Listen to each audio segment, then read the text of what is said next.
नमस्कार। आज की कहानी हमारी संबंधित है भक्त और भगवान से।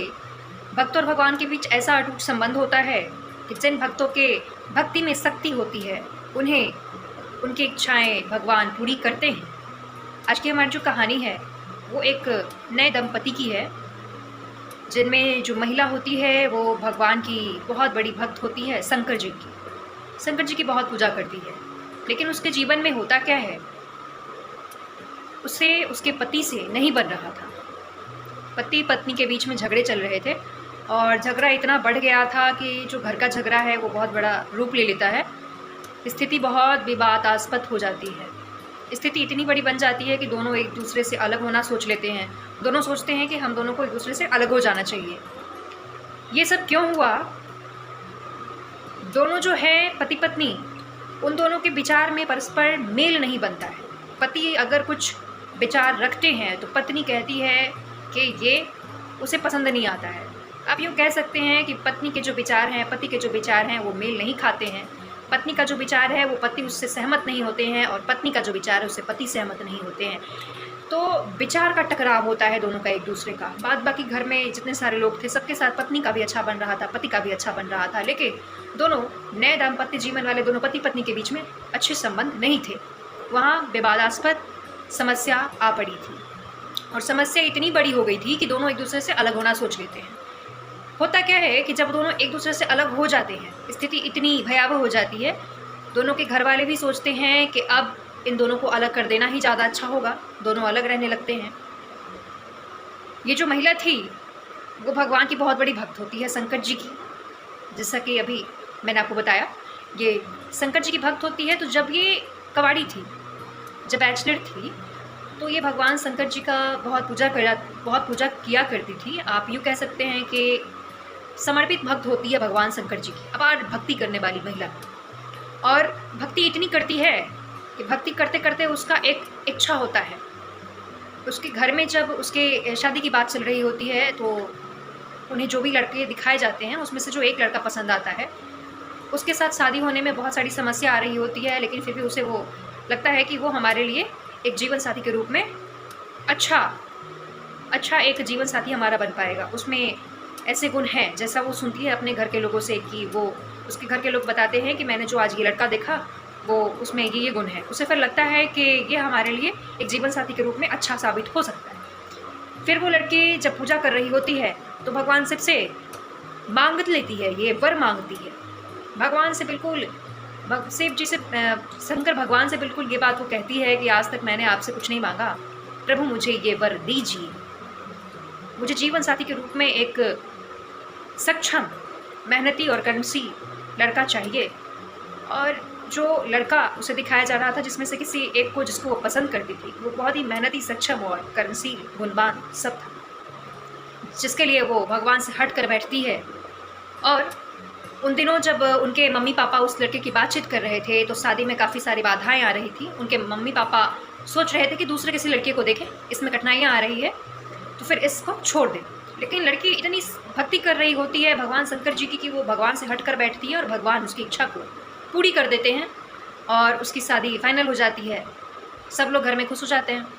फिर उसकी शादी होती है उस लड़के के साथ और शादी के बाद 2-3 दिनों तक लोग अच्छे होते हैं। उसके बाद से उसका उन लड़कों के साथ नहीं बनता है, क्योंकि जो लड़की होती है स्वभाव से शांत स्वभाव की होती है, सहनशील होती है, लेकिन जो लड़का होता है थोड़ा उग्र स्वभाव का होता है, कर्मशील वास्तव में होता है, गुणवान भी होता है, लेकिन वो उग्र होता है, जिद्दी होता है थोड़ा स्वभाव से।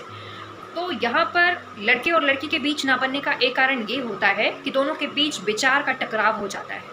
पति और पत्नी दोनों एक दूसरे के विचार से सहमत कभी नहीं रहते।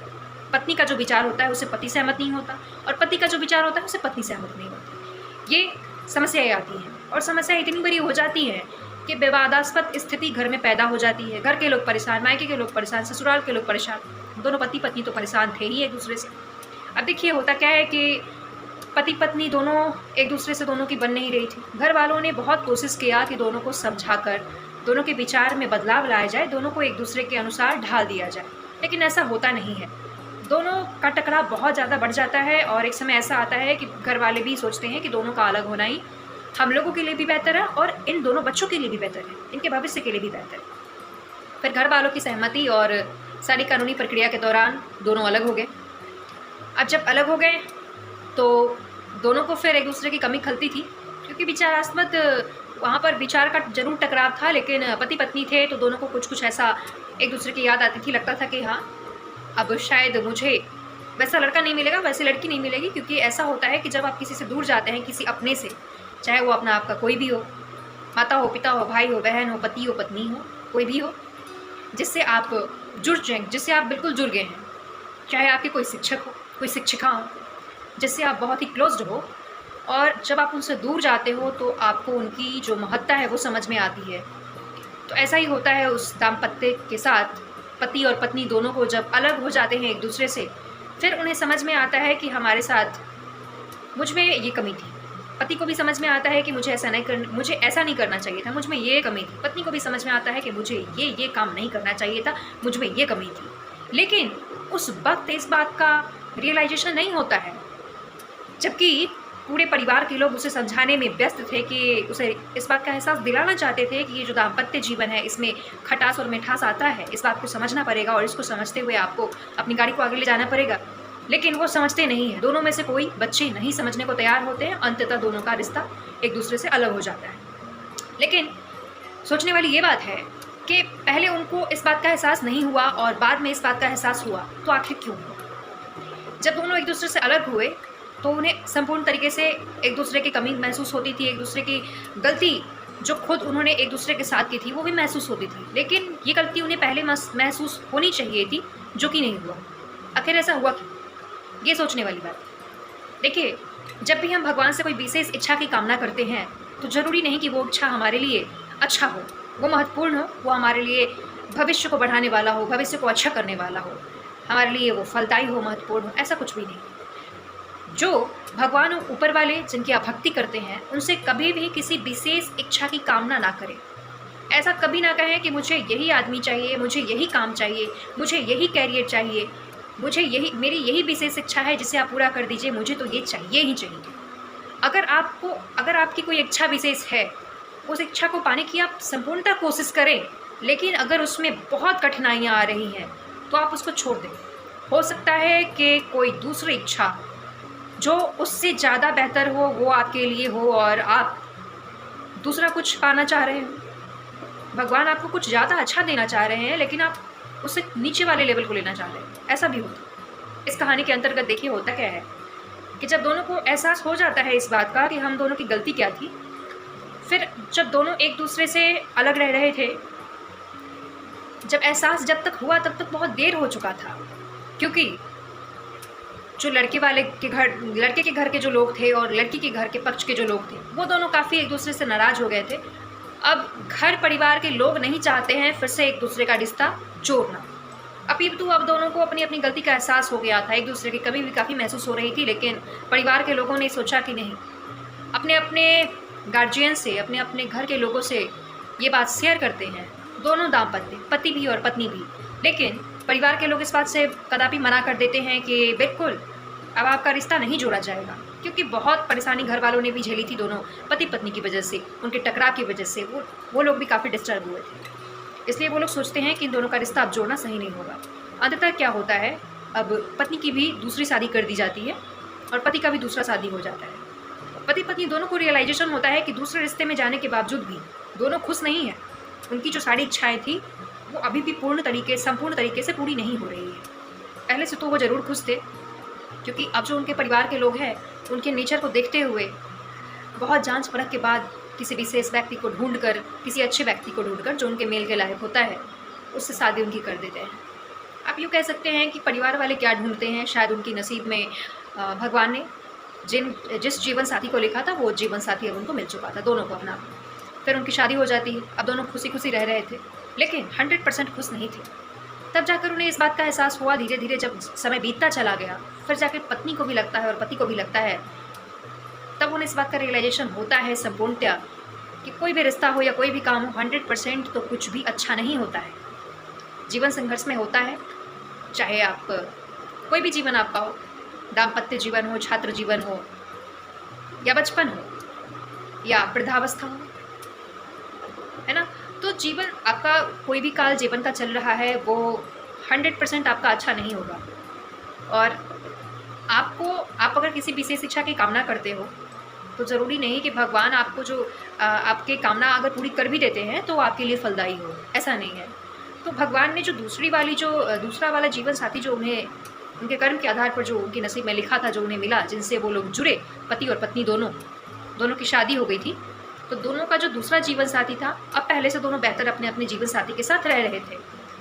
अब सोचने वाली ये बात है, क्या पहले से अच्छे से इसलिए रह रहे थे क्योंकि दोनों को अपनी अपनी गलती का एहसास हो गया था, तो दोनों ने कुछ इतनी सारी प्रॉब्लम देख ली थी, तो दोनों को अपनी अपनी गलती का एहसास हो गया, इसलिए दोनों दूसरी शादी के बाद अच्छे से रह रहे थे अपने दूसरे जीवन साथी के साथ? या ये सब प्रकृति का एक खेल था जो उन्हें उस समय पर रियलाइजेशन नहीं हुआ? ऐसा भी हो सकता था कि उन्हें जब दोनों पति पत्नी के बीच में जब पहली शादी हुई थी, तो जब नए दाम्पत्य पहली शादी में थे, तो उन समय जो उन लोगों से गलती हुई, विचार के जो टकराव थे, उस समय भी उन्हें ये बात समझ में आ सकती थी। लेकिन ये सब प्रकृति का एक चक्र था, सिर्फ उन्हें ये समझाने के लिए कि आप जिस विशेष चीज़ को मांगते हैं भगवान से, ज़रूरी नहीं कि आपके लिए वही चीज़ बनी हो, आपके लिए उससे भी कुछ अच्छी चीज़ बनी है जो आपको मिल सकता है। इसलिए भगवान को कभी ये आप ना कहें कि मुझे ये विशेष चीज़ आप दें। भगवान को आप ये कहें कि जो हमारे लिए अच्छा हो हमें आप वो दें। कैरियर हो आपका, या आपको कैरियर लाइफ हो, स्टूडेंट लाइफ हो, मैरिज लाइफ हो, कोई भी आपका जीवन काल का चक्र चल रहा है, उसमें आप संपूर्णतः भगवान को कब किसी भी विशेष इच्छा के लिए उनसे विशेष शिक्षा की मांग ना करें। अगर आप विशेष शिक्षा की मांग करते हैं, अगर आपकी भक्ति में शक्ति है तो ज़रूर पूरी हो जाएगी, लेकिन आप उस इच्छा के साथ साथ रह नहीं पाओगे बहुत दिनों तक, क्योंकि वो आपके लिए बनी नहीं है, तो आपको नहीं मिलेगी, है ना। अगर मिल भी जाएगी तो आप उसके साथ रह नहीं पाओगे। कुछ प्रकृति का ऐसा चक्र आएगा कि वो चीज़ आपसे दूर चला जाएगा, दूर चली जाएगी, या आप वैसी अगर किसी विशेष परिस्थिति की आप मांग कर रहे हो कि अभी हमारी परिस्थिति ऐसी है, बाद में ऐसी हो जाए, हो सकता है कि कई बार भगवान आप बहुत दुख में होते हो और भगवान को कहते हो कि मुझे बहुत खुशी चाहिए लाइफ में, मिल जाती है बहुत खुशी, लेकिन आप बहुत खुशी को कभी कभी ऐसा होता है कि बहुत सारे लोग बहुत खुशी को भी बर्दाश्त नहीं कर पाते, नहीं हो पाता उनसे, ये भी है। तो कभी विशेष व्यक्ति, विशेष परिस्थिति, विशेष काम के लिए अपनी इच्छा को लेकर उसमें विशेष लगाकर कोई वर न मांगे भगवान से। अगर आप किसी विशेष चीज़ की कामना करते हैं वो मिल सकता है, लेकिन वो आपके लिए ज़रूरी नहीं है कि अच्छा हो। आज की हमारी छोटी सी यही कहानी थी भक्त और भगवान की। भक्त और भगवान के बीच में एक अटूट प्रेम होता है, अटूट संबंध होता है। आप ऐसा कह सकते हैं कि स्नेह और प्रेम का जो परिभाषा है, उसको अगर आप भगवान से जोड़ें तो ज़्यादा अच्छा होगा। सच्चाई यही है, क्योंकि आपकी भक्ति में अगर शक्ति है तो उसका एक्यूरेट रिजल्ट आपको वो देते हैं, लेकिन आप एक्यूरेट रिजल्ट वो ज़रूर देंगे, लेकिन आप उनसे ये कहें कि जो मेरे लिए अच्छा है मुझे आप वो दें। मुझे नहीं पता कि मेरे लिए क्या अच्छा है, वो आप जानते हैं। मेरे लिए जो अच्छा हो वो आप मुझे दें। इस कहानी के अंतर्गत या आज की हमारी कहानी का जो शिक्षा है वो ये है कि आप भगवान से विशेष शिक्षा की कामना न करें। आज की जो हमारी छोटी सी कहानी थी आपको कैसी लगी? आई होप आज की कहानी आपको अच्छी लगी हो। अगर अच्छी लगी हो तो हमारे चैनल को लाइक करें, सब्सक्राइब करें, हमारी वीडियो को सब्सक्राइब करें, चैनल को सब्सक्राइब करें, वीडियो को लाइक करें।